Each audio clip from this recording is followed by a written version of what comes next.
Hello, welcome back to my YouTube channel. My channel name is BM physics. আমি আজকে যে বিষয়টা তোমাদের সামনে নিয়ে আসবো সেটা আমি তোমাদের স্ক্রিনে জুম করছি, তোমরা দেখতে পাচ্ছ নিশ্চয়ই। ভারতের নদী তীরবর্তী শহর।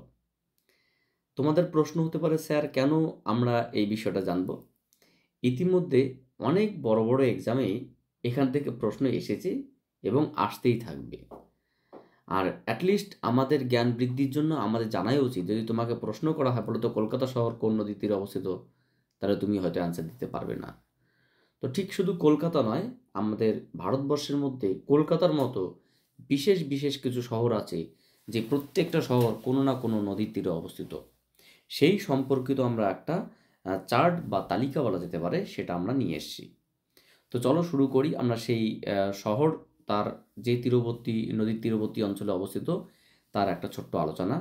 আমি তোমাদেরকে বলবো এগুলো তোমরা অবশ্যই শিখবে, কারণ কম্পিটিটিভ যে কোনো এক্সামে এটা কিন্তু প্রশ্ন আসে। যেমন কলকাতা শহর গড়ে উঠেছে হুগলি নদীর তীরে, আগ্রা শহর গড়ে উঠেছে যমুনা নদীর তীরে, শ্রীনগর শহর গড়ে উঠেছে ঝিলাম নদীর তীরে, হায়দ্রাবাদ শহর গড়ে উঠেছে মুসি নদীর তীরে, কটক শহর গড়ে উঠেছে মহানদীর তীরে, আর হরিদ্বার শহর গড়ে উঠেছে গঙ্গা নদীর তীরে। গঙ্গা নদীর তীরে কিন্তু অনেকগুলো শহর আছে, তার মধ্যে যেমন হরিদ্বার আমরা একটা পেলাম। জামশেদপুর শহর গড়ে উঠেছে সুবর্ণরেখা নদীর তীরে, বারাণসী শহর গড়ে উঠেছে গঙ্গা নদীর তীরে, অযোধ্যা শহর গড়ে উঠেছে সরজু নদীর তীরে, কানপুর শহর গড়ে উঠেছে গঙ্গা নদীর তীরে, লখনৌ শহর গড়ে উঠেছে কি গোমতী নদীর তীরে, দিল্লি শহর গড়ে উঠেছে যমুনা নদীর তীরে, আহমেদাবাদ শহর গড়ে উঠেছে সবরমতী নদীর তীরে, জব্বলপুর শহর গড়ে উঠেছে নর্মদা নদীর তীরে, ফিরোজপুর শহর গড়ে উঠেছে কি শতদ্রু নদীর তীরে, এবং বদ্রীনাথ শহর গড়ে উঠেছে গঙ্গা নদীর তীরে।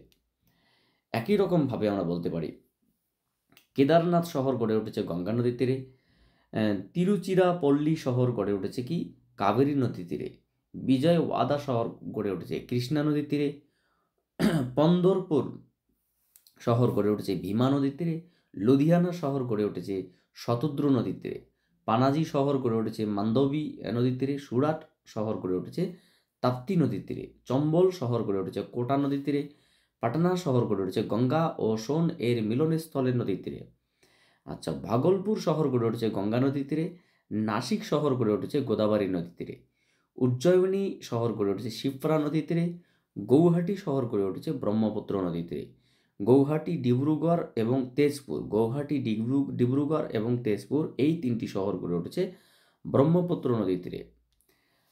লে শহর গড়ে উঠেছে কি সিন্ধু নদীর তীরে, কুর্নুল শহর গড়ে উঠেছে তুঙ্গভদ্রা নদীর তীরে, কুর্নুল শহর গড়ে উঠেছে তুঙ্গভদ্রা নদীর তীরে, সম্বলপুর শহর গড়ে উঠেছে মহানদীর তীরে, শ্রীরাম কি শ্রীরঙ্গপত্তম শহর গড়ে উঠেছে কি কাবেরী নদীর তীরে, শিলিগুড়ি শহর গড়ে উঠেছে মহানন্দী নদীর তীরে, শিলিগুড়ি শহর গড়ে উঠেছে কি মহানন্দ নদীর তীরে, নাগপুর শহর গড়ে উঠেছে কি করডি নদীর তীরে, অমরাবতী শহর গড়ে উঠেছে কৃষ্ণা নদীর তীরে, পূর্ণিয়া শহর গড়ে উঠেছে কি কোশি নদীর তীরে, মুর্শিদাবাদ শহর গড়ে উঠেছে হুগলি নদীর তীরে, হাজিপুর শহর গড়ে উঠেছে কি গঙ্গা নদীর তীরে, নেল্লোর শহর গড়ে উঠেছে পেন্না শহর মানে নদীর তীরে, নফসরি শহর গড়ে উঠেছে কি পূর্ণ নদীর তীরে।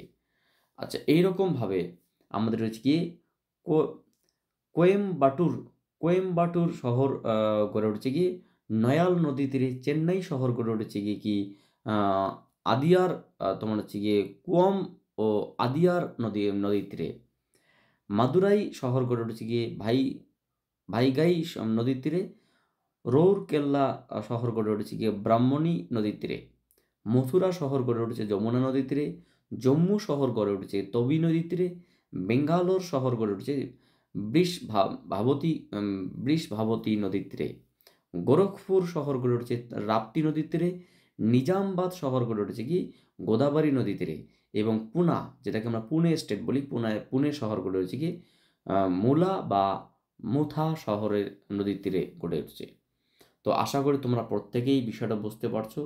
আমি যে তথ্যগুলো আলোচনা করলাম সেটা স্ক্রিনে তোমরা নিশ্চয়ই এখানে দেখতে পাচ্ছ। তো আমি তোমাদেরকে বলবো, যদি এই সম্পর্কিত পিডিএফ তোমার দরকার পড়ে, তোমরা আমাকে হোয়াটসঅ্যাপ মেসেজ করবে বা এখানে তোমরা কমেন্ট করবে, আমি সেখানে তোমাদের পিডিএফ দিয়ে দেবো। So thank you for watching my video and wait for my next class.